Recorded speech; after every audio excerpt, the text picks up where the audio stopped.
Hello and welcome to my podcast, Whisper in the Shadows, the true story of a real-life undercover cop. I'm Michael Bates, and I was a police officer for 15 years in one of the country's state police forces. I was also an undercover cop for over 2 years, and all the episodes of this podcast are my true stories of what it's really like to be an undercover cop. Rather, I was Michael Bates. So, full disclosure, Michael is not actually my real name. It was my covert identity I used on most of my operations. Now, everyone has a notion of what undercover policing is all about. Whether you think they are a narc, a covert operative, a dog, or an undercover cop, most people seem to confuse plainclothes police with being undercover. There is a very big difference though. Most plainclothes police don't wear a uniform, so they aren't as obtrusive in public. Being covert is completely different though. You become immersed in the world of your targets. When you're a police officer, part of your role is to investigate crimes. This means you try and find evidence to prove the person you have arrested has committed that crime. Now, this evidence can consist of physical, verbal, video, and witnesses. When you're an undercover police officer though, you are the evidence, and you are the reason someone gets convicted of the crimes. That is both exciting and dangerous. So, why don't we get on with the next episode?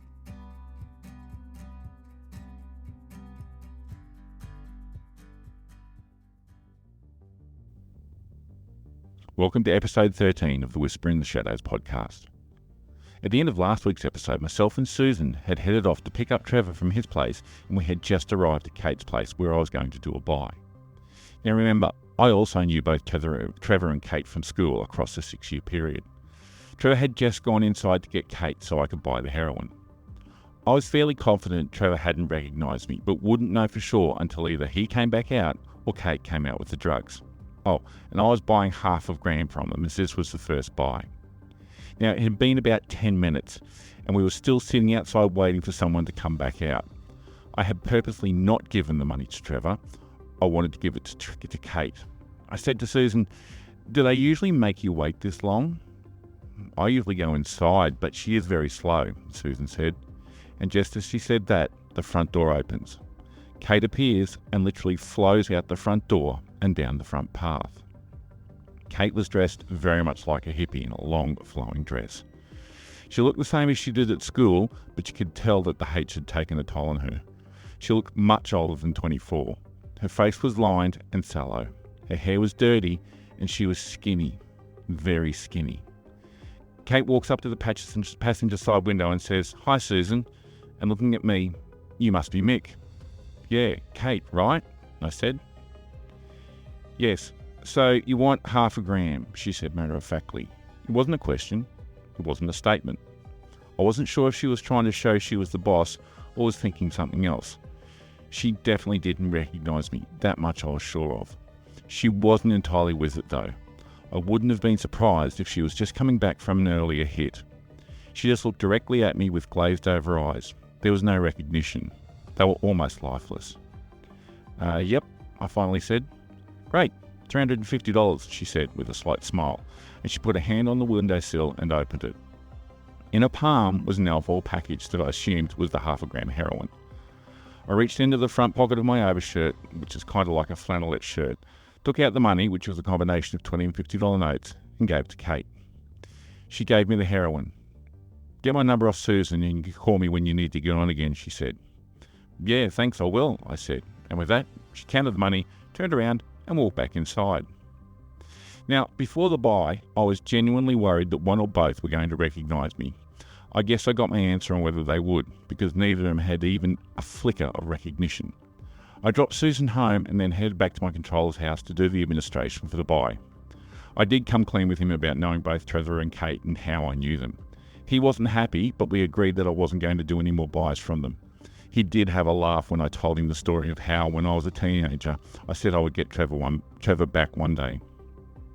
A few days later, Tracy called me back and confirmed the meet for the following day. I was to meet her in the car park of a local KFC. This KFC was at a major intersection. Across one road was a small shopping centre with a night owl type of convenience store and a fruit market, and there was a much larger one on the opposite diagonal corner which had things like Coles and some fast food places and a bank, etc. It was also not far from the major shopping centre for the area and the hotel where we had met up, and I had run into the person who knew me. So you can understand my apprehension at being seen or noticed by someone who knew me by my real name and didn't know I was working undercover. Tracy said she would bring John to meet me here and we would do the buy in her car. Now, I knew that car park well. There were great lines of sight and it would be a really good place to record the buy. I thought that this was definitely going to go our way and be the easiest of buys. Tracy told me the half an ounce was going to cost $6,500. Again, we recorded all the serial numbers of the $50 notes and photocopied them all. Just before leaving for the meet, I counted them twice to make sure I had correct weight. This was going to be an important buy to move the operation forward. Surveillance had been organised and they were set up ready to record the buy. I had no idea where they were, but they did use a live microphone to record my conversations, which meant they could hear everything that was going on. Now, whenever I was going on a meet, I generally always took my gun with me. I would always have it sitting in the back of my jeans and the small of my back. I never had to use it except for that one time with Danny. But was that really classed as using it? Anyway, on the day of the buy when I arrived at the KFC, I had a decision to make. Do I carry it with me or leave it in my car? I was usually in my own car when I did buys and felt comfortable with having it on me. This day, I decided to take it out and put it under my seat. As I was doing this, Tracy pulled up in her car. She parked next to me and motioned me to come over. Got out of the car, locked it, and then got in the front passenger seat of hers. "Hi Tracy," I said. "Where's John? I thought he was coming with you and I was meeting him to do this buy." Yeah, you are, but he doesn't want to do it here, in the open." "I'll take you to him," she said. "Now hang on," I started. "You said we were doing it here." I was getting a little bit paranoid. I had $8,500 on me, the 2 for Tracy and another $6,500 for the buy. I had a nagging thought that I might be getting rolled here, which was actually a genuine possibility. Yeah, he changed his mind. Don't stress, he's just up the road," she said. I thought I'd made a big mistake leaving my gun in the car and I couldn't go back for it. "Do you have my $2,000? Tracy asked. "Yeah, of course I do, but I'll give it to you when we get back," I replied. "Nah, mate, I want it before we go. That's the deal," she said. "Righto, Tracy, but it's in the car. I have to get out and get it," I said. "Off you go then," she replied. So I get back out of the car, walk back over to mine, unlock and get in the driver's side. The money, funnily enough, was in a brown paper bag under the seat. Ironic, I know. For a split second, part of me thought I should grab my gun, but I had the door open and Tracy could see what I was doing. If I did, she might get spooked and then the buy was over. I grabbed the money, took it out of the bag and counted it in plain sight. I showed her the money, got out of the car, closed and locked the door and went back to Tracy. Once I got back in, I gave her the money and said, "You're $2,000.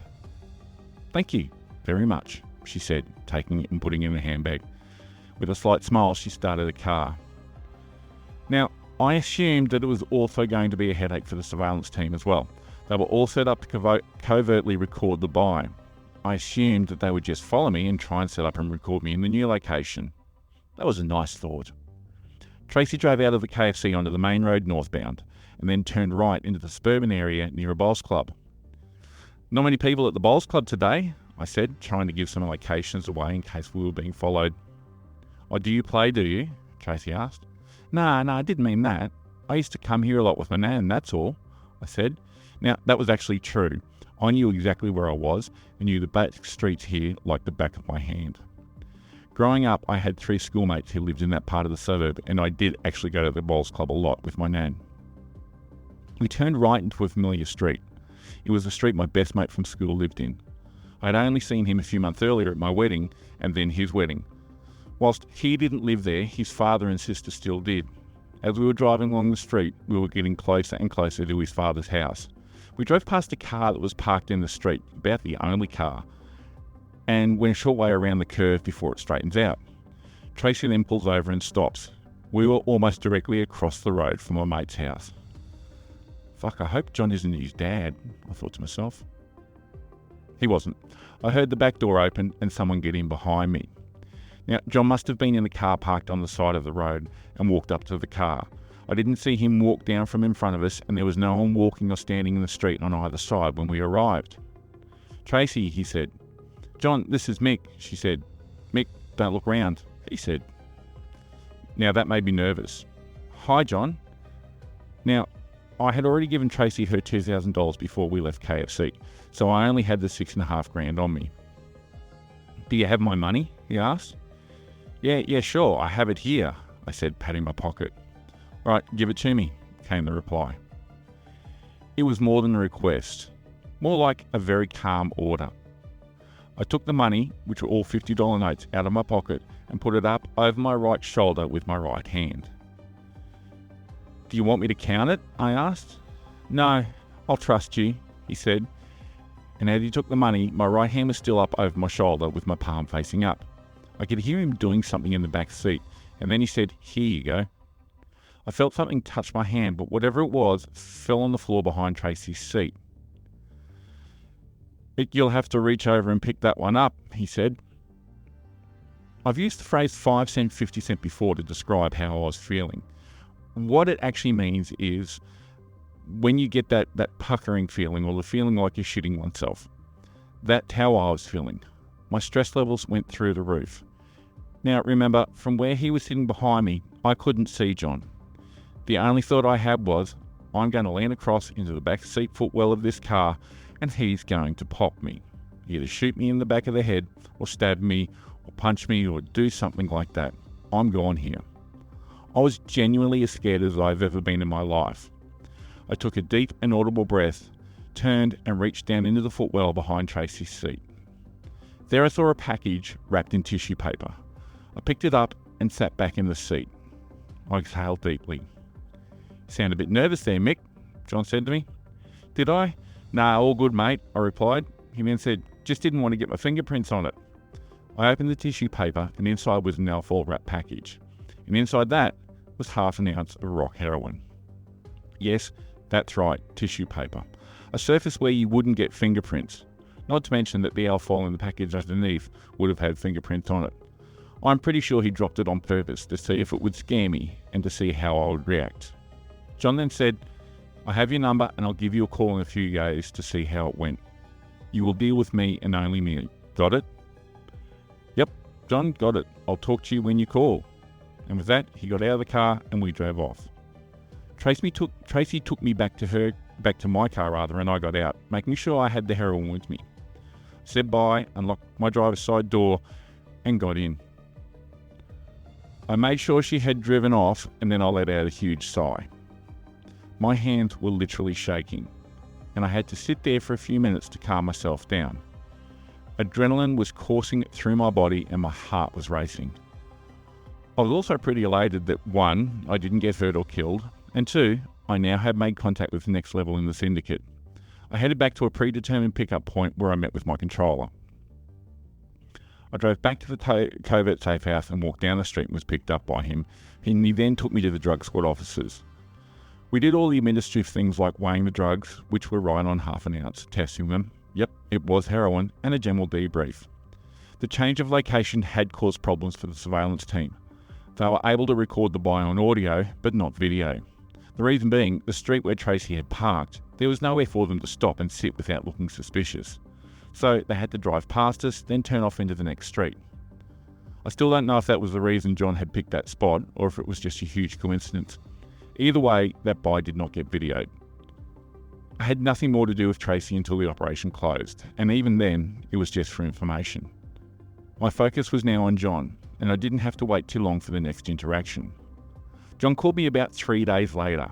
He asked me some questions about my business, which I must have answered satisfactorily, because he proceeded to tell me about his business and that he was originally from interstate.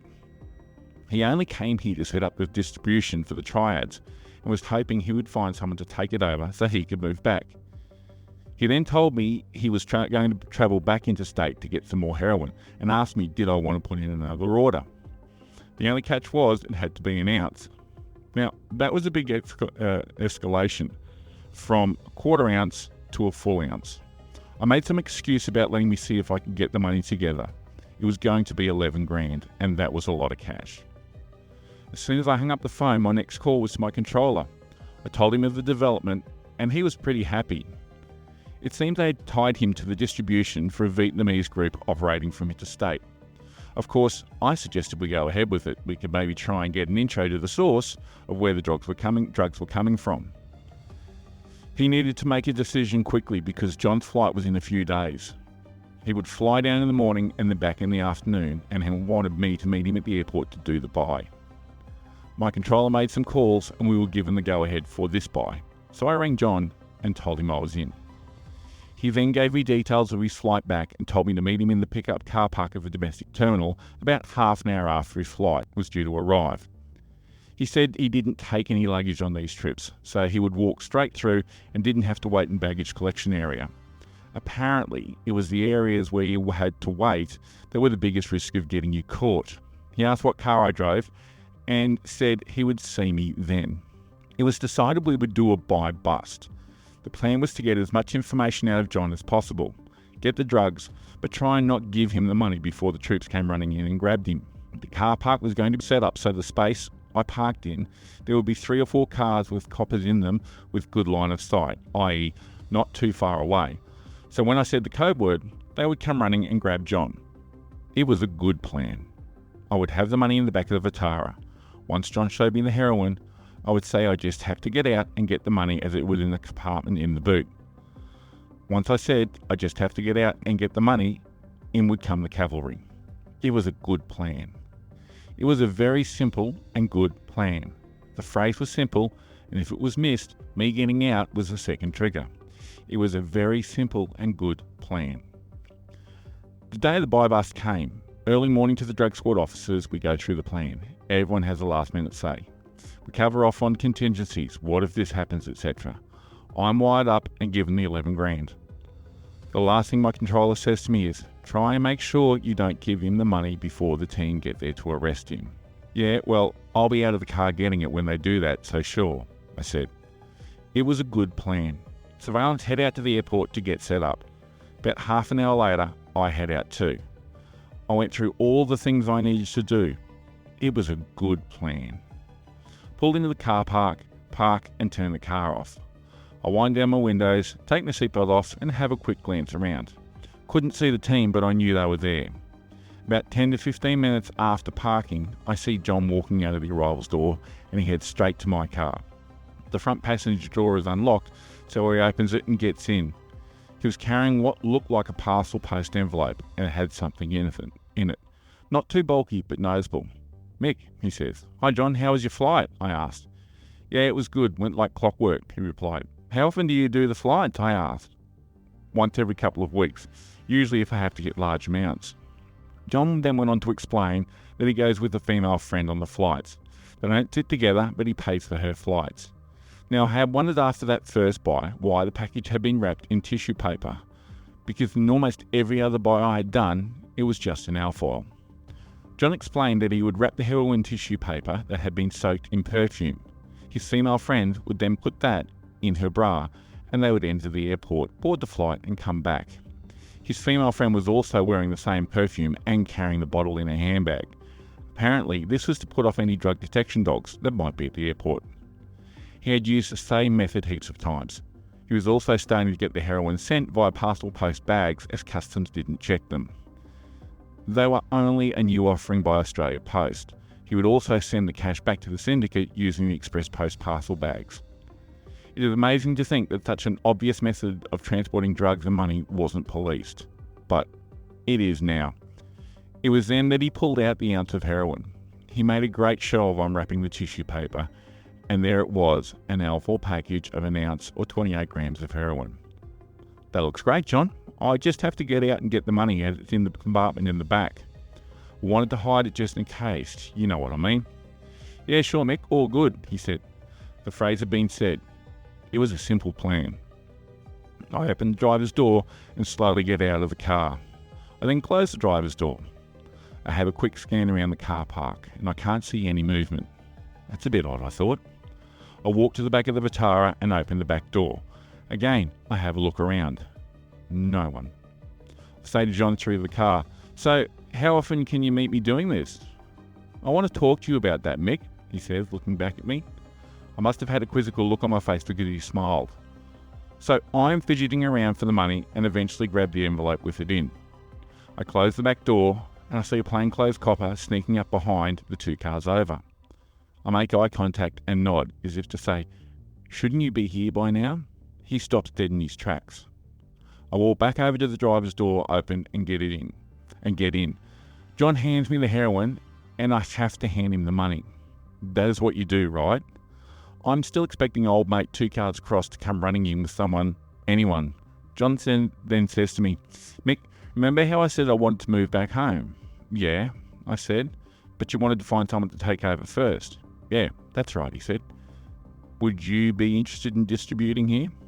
I can take you with me next time to meet the people I work for, and if they approve, then you can work for them, and I can go off and do something else. Yeah, if you think I could, I said, knowing full well that at any minute now, he was going to be busted. Grady says, we'll talk soon. And with that, he puts the money in his pocket and he gets out of my car and walks off toward the passenger car park. Now, I'm sitting there going, what the hell? It was such a simple plan. It was a good plan. I reverse out of the parking space and drive to the exit. I pass a car with 2 plainclothes cops heading to where John had parked his car. As I'm driving off, I call my controller. What the fuck happened? I had to give him the money. Where was everyone? I don't know. Let's talk about it back at the office, he said. What else could I do? So I headed back to the office.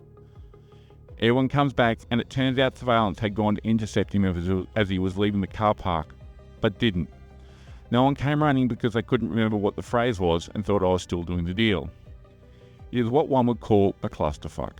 Well, except for the intriguing offer that was made regarding me meeting the big bosses and taking over the local distribution operation. Whilst I was disappointed that such a good plan didn't work, I was over the moon at the intel and the opportunity we had. Of course, my say in the matter was non-existent, but from where I sat, it was a no-brainer.